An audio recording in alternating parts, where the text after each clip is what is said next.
We'll probably be around, right? Okay. All right. Well, I'll be around here for a little while. All right. Okay. Okay. And you stop being so evil. Come on back. I will. Admiral Wilson Boulevard after dark. Girls are always at work here day or night. Business is good. There are plenty of takers. On this particular night, these two hookers were picked up for dates. The Johns, however, ended up being from Camden's patrol unit. They're lending a hand to the city's understaffed vice squad. Typically, only 4 men handle all of Camden's vice. In order to arrest a prostitute, the vice officer must be solicited. The officers and their unmarked cars are easily recognizable to the regulars on the boulevard. You're a beginner? Yeah. Does your mother, or how old are you? How old are you? Most of the girls are resigned to the fact that they have been caught when they're brought in by the police. And when their day in court comes, they typically admit they solicited the wrong guy, a cop. But there are exceptions. You almost got a lot of people hurt out there, girl, for no reason at all. I'll take you in the bar. Don't even try it. Shit. Sit down. No, right here. Pulling on me, shit. Okay, now that's enough of that. So he ain't had to pull my hand on, right? Okay. The hookers are charged with soliciting and brought into the Camden Vice Unit. The paperwork is then filled out. What's that phone number, player? They're searched for any concealed weapons or drugs. The night we were there, the search showed the usual Vaseline and prophylactics and a pill container with a torn label, tetracycline. By doctor's prescription, the hooker said. The thing is that in New Jersey you have to have your name on it. And the prescribing doctor, that's scratched off. It's against the law. So is prostitution, but it is no longer an indictable offense. It's a disorderly persons offense. Still, in places like Camden, there is bail to be paid if the girls don't want to wait for their trial in jail. A hefty $5,000 for out-of-staters, $2,500 for Jersey residents. Jersey girls can be out on the boulevard again if they can raise 10% of that $2,500, $250. That's part of the problem. Pimps are waiting with the bail money. The girls can make more out on the streets than the bail money it costs the pimps. I'm in jail. You know for what. I swear to God. Not being good. But y'all, you know, call around and get some ends, alright? You know that. None. No, but get in touch with her, alright? Because I know she got some money stashed away. No, we mad it out today. He got my TV though. Right, but if you get $40, right, give me $40, get my TV, and take it to the pawn shop, and pawn it for me, all right? Camden is trying to crack down on the hooker problem by giving tough sentences. 30 days in jail, a $250 fine, and a year's probation. But the sentencing actually given out is up to the judge. Putting them in jail is one tactic, but the Camden cops also try to help the girls. They try to get them straight jobs and help them kick their drug habits. But as we saw in part 1 of our series, that doesn't always work. Girls like Susie still opt for the streets. Meanwhile, Atlantic City finds another problem with the so-called victimless crime of prostitution. Since January 1st, prostitution-related rip-offs have topped the $1 million mark. Atlantic City cops say they get discouraged with the prostitution problem. The hookers line the 20 blocks of Pacific Avenue from North Carolina to Providence, but as soon as the police arrest the girls, they pay their fine and are back out on the street. Immediately, and laughing. And when the citizens ask, what are we doing? It sounds like a weak excuse, but it's out of our hands. We can only effect an arrest. The case is adjudicated in court. I would say out of 250 girls, they haven't served a total of 30 days. And I think that we can deal with the problem, but only through incarceration. Fines mean nothing. The income far outweighs the fines or the number of times that we can arrest them and have them brought to court and fined. But a first offender is rarely, if ever, sentenced to spend time in an Atlantic City jail for soliciting, and Jersey girls arrested for prostitution in Atlantic City usually don't have to raise bail money. I don't think that heavier jail terms. I think this is the legislature's opinion. I don't know why they lowered it. But I don't think the increasing it is the answer. Another $500, they can get that. You see? One more day's work. Another 30 days in jail, well, you know, it only hits the taxpayers. I really don't see a solution to the problem. What we're trying to do here is to drive the problem from the public's view. Total solution, I don't have.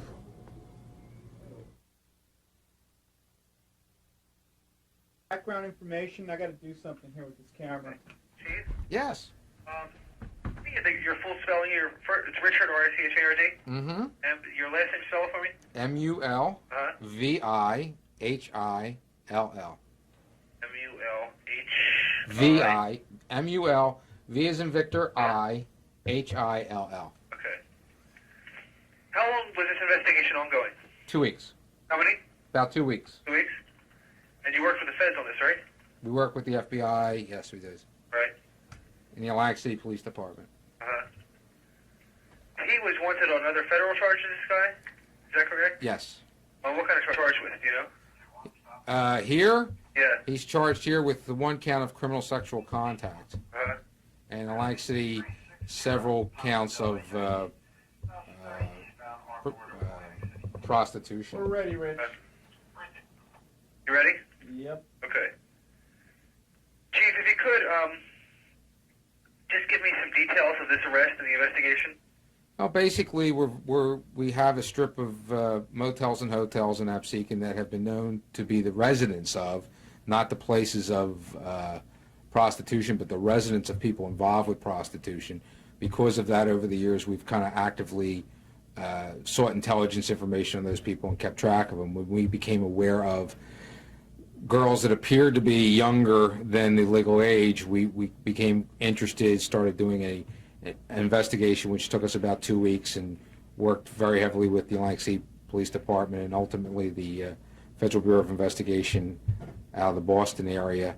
And that's basically what happened, to the point where we brought state charges, and there are some federal charges also. Right, right. Hold up there, Frank. Get over on this side. Wait a minute, we're switching. Anchored there. Much better. 1 second. Make it good here for a second.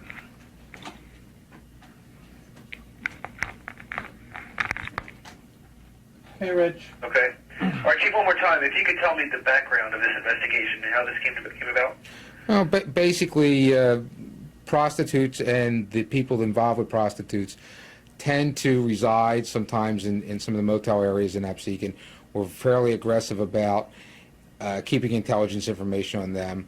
We noticed that a couple of the women that involved appear to be under the age of consent, and therefore we started an investigation, which ultimately led us to Mr. Anderson and led us to work cooperatively with the Atlantic City Police Department and the Federal Bureau of Investigation. Were you pretty surprised once you saw how young these girls were? What was your reaction when you realized how young they were? Yeah, that was really surprising. To have 13 and 14-year-olds involved, obviously, is upsetting. How does that make you feel on a personal level? What was your personal reaction to this? I mean, I guess you see prostitution rings all the time, but here you have kids basically involved. We see kids involved, and that obviously is very upsetting. And one of the main focuses of the investigation was that we wanted to find out exactly what was going on with these girls and to get them back to their families. Right. Can you tell me where they came from and how maybe they got involved with this? The bulk of the girls appear to come from the Lowell, Massachusetts area, which is basically Mr. Anderson's hometown. And would he bring them here? How did this all work? Is what I'm wondering. Well, obviously, it appears that Mr. Anderson procured these girls in one manner or another and then brought them to at least the Atlantic City area.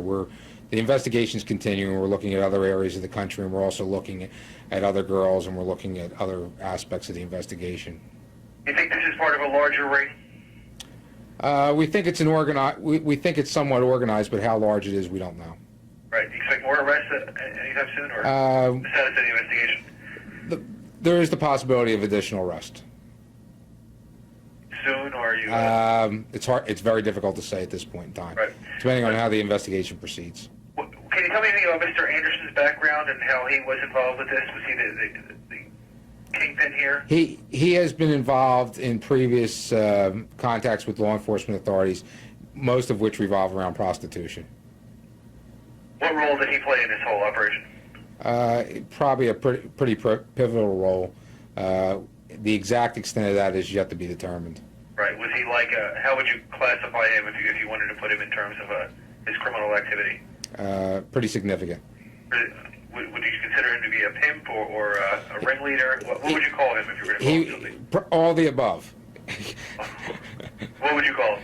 I would say that he was a pimp of pretty significant operation. Right, right. And again, I wanted to get your reaction to this once you found out that they were young girls. Well, obviously, I mean, besides the concern that we wanted to make an arrest, our concern was to get these women back to their families and look out for their well-being. Right. How many teenagers were we talking about? We have at least 3 that were involved. And they've been sent back to Lowell at this point? Right, they're back.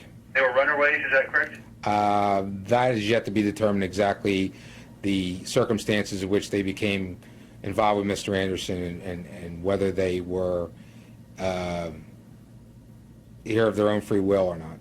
That's yet to be determined. Right. Is kidnapping a possibility here?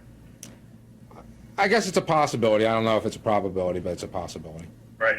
Do you think he has other girls in other areas of the state or other areas of the country? Can you tell me? It's quite possible. That's part of the investigation that's ongoing.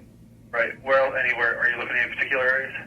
Any particular areas? We're looking in Nevada and we're looking in Florida. At this time, right, right. Anything else you want to add about this? Not that I can think of. No. Okay, that's fine. Okay. You guys all right? You were fine. You bet.